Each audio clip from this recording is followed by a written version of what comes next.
Welcome to Rich House Comedy, man. We are here to talk about Tosh.0 versus Ridiculousness. I ain't even know they had a real beef. So we're going to break down the whole beef right now. But before we get into this, which one would you pick?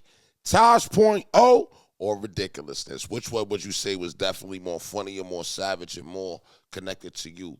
Now, this is Rich House Comedy. We're all about honoring the legends in comedy, and we're all about, talking about the discussions in comedy as well. So if you have suggestions, use this as a time to drop them in the comments.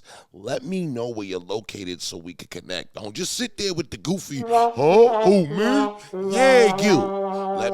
Let me know where you're located. Now, we're going to get into this video right here, and, that's pretty much it. Let's get it.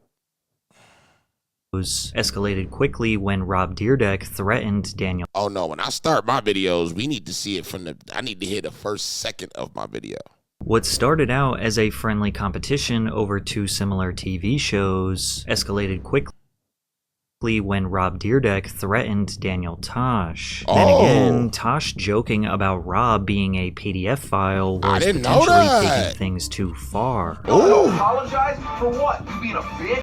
The Ridiculousness vs. Tosh.0 beef was surprising because both of these guys are generally well-liked, but their polar opposite motivations for creating a comedy clip show was the perfect recipe for disaster. Rob once said, "I try to seize every opportunity I can. I've already filled my bucket list many times over. Business is my passion." Rob's life has been seemingly a never-ending stairway to success, becoming a professional skateboarder as a teenager, starting his own skateboard accessory company, designing a shoe that generated him $300,000 per year in royalties, founding a hip-hop record label, doing magazine covers, wearing iced-out Rolexes, teaming up with his security guard to produce and act in Robin Big, an MTV reality show that stole the hearts of millions of fans around the world, only to follow that up with another banger of a show called Fantasy Factory, which was literally a show about him pursuing new business ventures while messing around with his friends. He even became a stuntman, jumping a speeding car backwards, barrel rolling a Chevy Sonic, and getting mauled by a tiger. Rob documented his exhilarating life, elevating his public persona while leveraging his celebrity status to secure a multi-million-dollar fortune.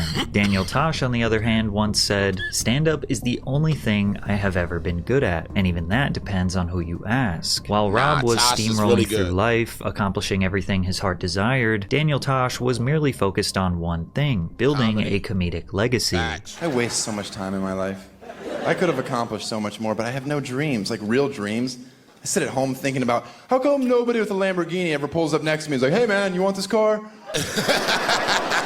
I'm like, "Yeah, I do. Yes! I got a Lamborghini today." Tosh got his start hosting a show called Tens for a local television station called Whammy in Miami, Florida, where Daniel would interview and mock the best-looking guys and girls on South Beach. He moved to Los Angeles in the late 90s and performed short stand-up sets in comedy clubs to slowly build his reputation. In 2001, he got a spot on The Late Show with David Letterman, which helped him become a recognizable face in the comedy scene. You think it's trendy for young kids in Japan to get tattoos of words written in English? With that What the hell did that mean? See, I'm one of them very few people that if I don't get a joke, I'll say I don't know what it means. Break it down for me in the comments, y'all. With a majority of those being held at universities. From there, he launched his first special in 2003 on Comedy Central. That's a game I used to play as a child. The floor is lava. It's when you'd climb on all the furniture in your house and you couldn't touch the floor. Yeah, you might have called it something completely different, but it meant the same thing. You were poor. He's I remember going, "Mom, I would like a Nintendo." And she's like, "The floor's lava." I'm like, "What the hell is wrong with our house? Why can't we afford carpet? It's called two jobs." Tosh simply focused on mastering. Hey, listen, what were some other poor games that y'all played when you was poor, man? Because Manhunt is something that we played, and I realized it's because we was outside all day. His craft for years, working on material to gear up for the release of his second Comedy Central special, Completely Serious. I was watching the country music channel the other day, and I fell asleep, and I woke up racist. As we entered 2008, YouTube and Facebook were slowly taking over pop culture, with random hilarious videos going viral every day. Comedy Central brainstormed an idea for a comedy comedy clips show, and Tosh was a master of short, punchy jokes. Combine that with a fearless approach to controversial topics, an immense cult-like following of college kids, and devilish good looks, Comedy Central knew he was their star. Tosh.0 debuted in the summer of 2009 and focused on showcasing viral internet videos, memes, social media content, and trending topics, accompanied by Tosh's satirical commentary. See, I like Tosh.0 because it's dark humor. I love dark humor, you know what I'm saying? So I feel like Ridiculousness was more like friendly, and this was just overall savage. Everybody got an end of this comedy. And often controversial humor. So I came up with a list of brand new terms that have absolutely no racial connotation whatsoever. I field tested them with an extremely diverse focus group. Sugar taster. That's a little offensive. What do you think sugar taster means? I don't know. I don't know why you think that he tastes sugar. Why do you keep pointing to the black person? They?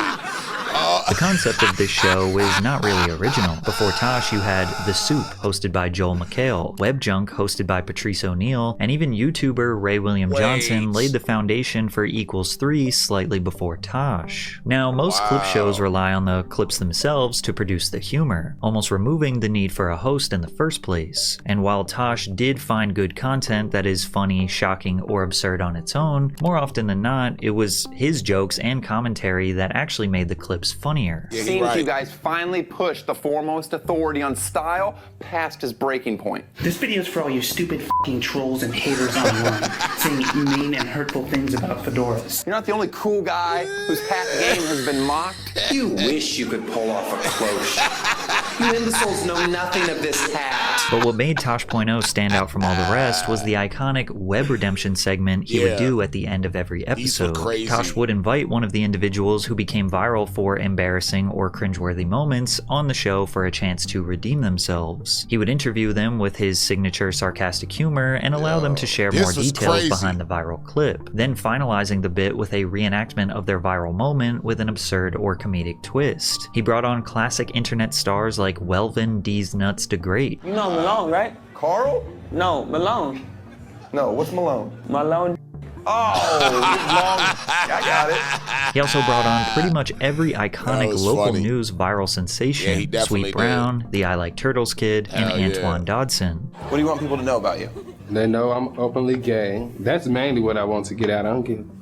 That you're gay? I think people knew that about 1 second into your video. No. And even though this was just a clip show, clearly sketch comedy was where Daniel Tosh thrived. The first season of Tosh.0 was a surprise hit and averaged more than 1 million viewers per episode, but then it got even bigger. The second season averaged nearly 2 million total viewers and was the most watched show in its time slot among men 18 to 24 and men 18 to 34. Tosh.0 was absolutely taking over. Little did he know he had some competition on the horizon, as Rob Dyrdek, who was equally loved, was about to launch Ridiculousness, a show that was suspiciously similar to Tosh.0. Even though Ridiculousness premiered 2 years after Tosh.0, Rob claims he actually came up with the idea 4 years prior and even sold it to MTV. Now I was doing both of them at the same time, because I actually sold them both at the exact same time. They bought 2 shows from you at one time. Because originally I read the article like in 2007 of Vinny DeBona's $500 million global syndication of America's Funniest Home Videos, and was like, man, like I need to make that. I should just make the cool version of America's Funniest Home Videos. While Tosh.0 was optimized to make people laugh, Ridiculousness was optimized to make money. In 2008 and 2009, Rob spent most of his days filming episodes for Fantasy Factory, and they just took a lot of time. Planning extravagant stunts like jumping a speeding car backwards would take months of planning and preparation. Now, MTV was paying him $125,000 per episode, so a little more effort was worth it, but they only offered to pay him $30,000 per episode for Ridiculousness. So from a business perspective, he wanted to spend as little time working on that show to maximize his revenue. That's just such a nightmare, and I'd be there all day, to where now I shoot 8 of them in under 5 hours, right? So it's a much more highly optimized, efficient machine. That makes more and then for me, it sense. takes very little energy and time to execute it, and it's sort of brand neutral. A lot of people don't even know if I still film them. You know what I mean? They don't even realize I shoot 336 brand new ones every single year. You know. However, many critics believe that this business model negatively impacts the quality of the show. Ridiculousness is about as basic of a clip show as it gets. Rob hosts alongside Sterling Stilo Bram and Chanel West Coast. They play viral internet I can't stand her laugh, bro. She's so corny. Videos, often featuring people's outrageous, embarrassing, or downright bizarre antics, grouped together in themed segments. You can get too much air, right? And as someone that spent his whole life flying through the air, there's occasionally you push it too far and you get broken. Just like everybody in this category, TMA, too much air. Got it. Keep going, bro. Keep going. Oh, yeah. That's some rough water to land in. Man, it's just rough altogether. You gotta what are you doing? Like, about right here, it's time to bail out. It really is. Okay. You gotta let go. Why are you this high in the air? Man, and you were about to start going down. You bailed at the wrong time. There is no scripting and very little rehearsal. Rob essentially goes on set, does a sort of freestyle reaction to whatever he is watching, which usually results in him just laughing or highlighting exactly what the viewer just saw. What's up, though? She don't want no siblings. Man, not only that, but he can't even get up to punish her. She said, ah. Occasionally, Rob will invite a celebrity guest on who also tends to give a basic, raw reaction to the content. Howie Mandel recalled his experience being on the show. So I went in, I walked right onto the set. They said roll. I was out of there. It's a half-hour show, is it?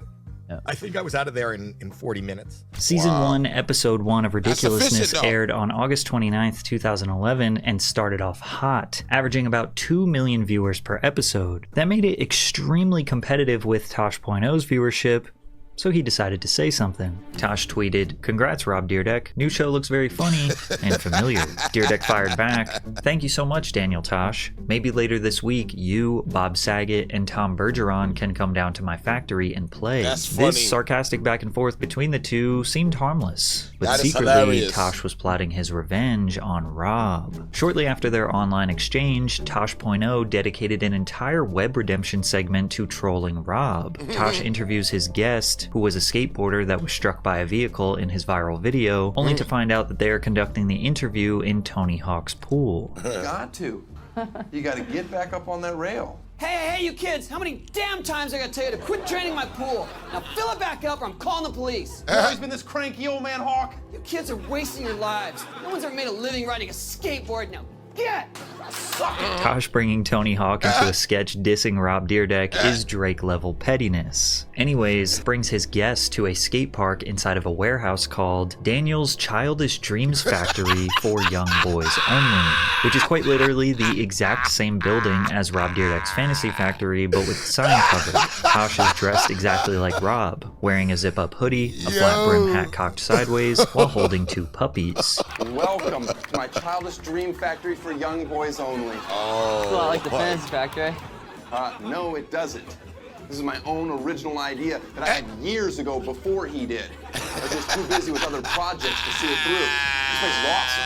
It's got everything you could ever want if the only thing you ever wanted was to hang out with 12-year-old shirtless boys. Throughout the sketch, Tosh acts like a creep towards the little boys, even offering them a suspicious beverage with pills in it. At the end, the skateboarder crashes into Tosh's friend, Big Sack, a parody of Rob's best friend, Christopher Big Black Boykin. The sketch is hilarious. 2018, Ridiculousness occupied about 60% of the network's time slots, sometimes airing for multiple days straight with no breaks. To celebrate MTV's 40th anniversary, which does stand for music television by the way, they aired Ridiculousness for 24 hours straight.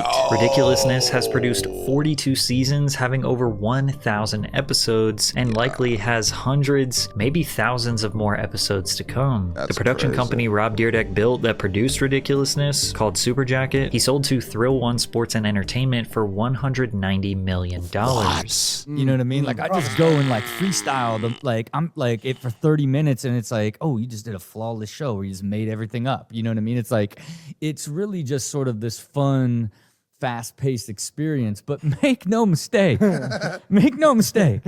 It is only for the money. Tosh.0, on the other hand, was canceled by Comedy Central in 2020, but still it thrived for 12 seasons spanning over a decade during the downfall of cable. It's even more impressive that Tosh basically did everything he could to stay anonymous. Yeah. Tosh rarely had celebrity guests. He hired a team to run his social media for him. He never did interviews. He never did any box office hit movies. He never did major brand sponsorships. He never collaborated on tours with other comedians. He never jumped on podcasts. He never did a roast. All he did was focus on making the best show possible and ultimately letting his comedy speak for itself. But, all right, so I just want to know what you guys feel about this whole thing. I think this was actually a good video, man. This was a really good breakdown of the whole situation. I didn't know that they had a problem. I do realize that they have similar shows now that we see, but I loved both shows. Tosh.0 I did love, and I loved it for that savage comedy. I love Ridiculousness because it was just corny comedy that you could just, you know, it's back to back. So y'all let me know in the comments what y'all feel about this, man. If y'all want more videos that are like this right here, definitely write more in the comments. Make sure y'all subscribe at the top bell, and I'll see you on the next one. I'm out of here.